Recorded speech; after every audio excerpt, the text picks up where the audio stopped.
نحمده ونصلي على رسوله الكريم اما بعد فاعوذ بالله من الشيطان الرجيم بسم الله الرحمن الرحیم۔ یہ مکمل نورانی قاعدہ ہے، اس میں ماشاءاللہ یہ ادغام مال غنہ کا سبق آپ لوگوں نے سماعت فرمایا۔ آج سبق تختی نمبر 25 رسم الخط، یہ قاعدہ سماعت فرمائیے۔ رسم الخط یعنی لکھنے کا طریقہ۔ قرآن میں بہت جگہ الف یا واو لکھے ہوئے ہیں مگر پڑھے نہیں جاتے، ان پر یہ کراس کا نشان بنے ہوا ہے۔ یہ جو ہے نا نشان یا تو ایسا رہتا ہے یا تو ایسا ایک گول جو ہے رہتا۔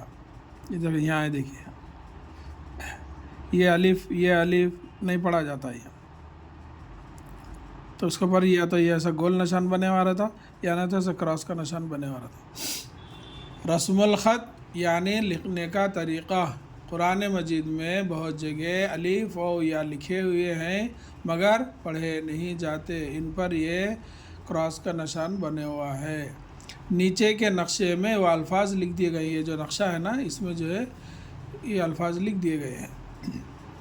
یہ دوسرا لفظ انا میں نون کے بعد کا الف کہیں نہیں پڑھا جائے گا بلکہ انا کی طرح پڑھیں گے، جبکہ اس پر وقف نہ کریں۔ ہر خانے میں لکھنے کے طریقے کے ساتھ پڑھنے کا طریقہ بھی درج ہے۔ یہ خانے جو ہے اس میں لکھنے کا طریقہ ہے اور پڑھنے کا طریقہ دو بھی درج ہے۔ انشاءاللہ یہ قاعدہ تو آپ جو ہے سماعت فرمائیے۔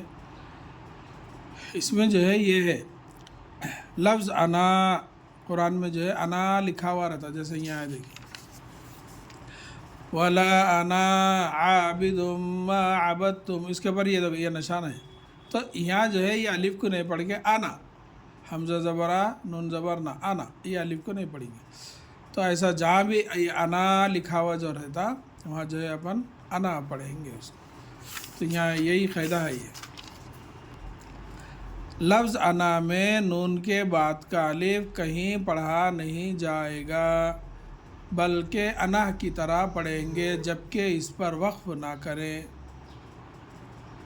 یہ ہے تختی نمبر 25، اس کو جو ہے اچھا یاد کیجئے۔ انشاءاللہ اگلے میں جو ہے اس کو میں آپ کو تھوڑا اور تفصیلاً بتانے کی کوشش کروں گا۔ ایک شعر ہے، سماعت فرمائی۔ ذوق رکھ سنت گرامی سے، ذوق رکھ سنت گرامی سے، ہے شرف آپ کی غلامی سے۔ جو کوئی پیرو رسول نہیں، جو کوئی پیرو رسول نہیں، لاکھ طاعت کرے قبول نہیں۔ اللہ تعالیٰ سے دعا ہے کہ اللہ تعالیٰ ہم کو، اللہ تعالیٰ سے جو ہے یہ دعا ہے کہ اپنے اور اپنے نبی صلی اللہ علیہ وسلم کا ذوق اور شوق ہم سب کو نصیب فرما، آمین یا رب العالمین۔ السلام علیکم ورحمۃ اللہ وبرکاتہ۔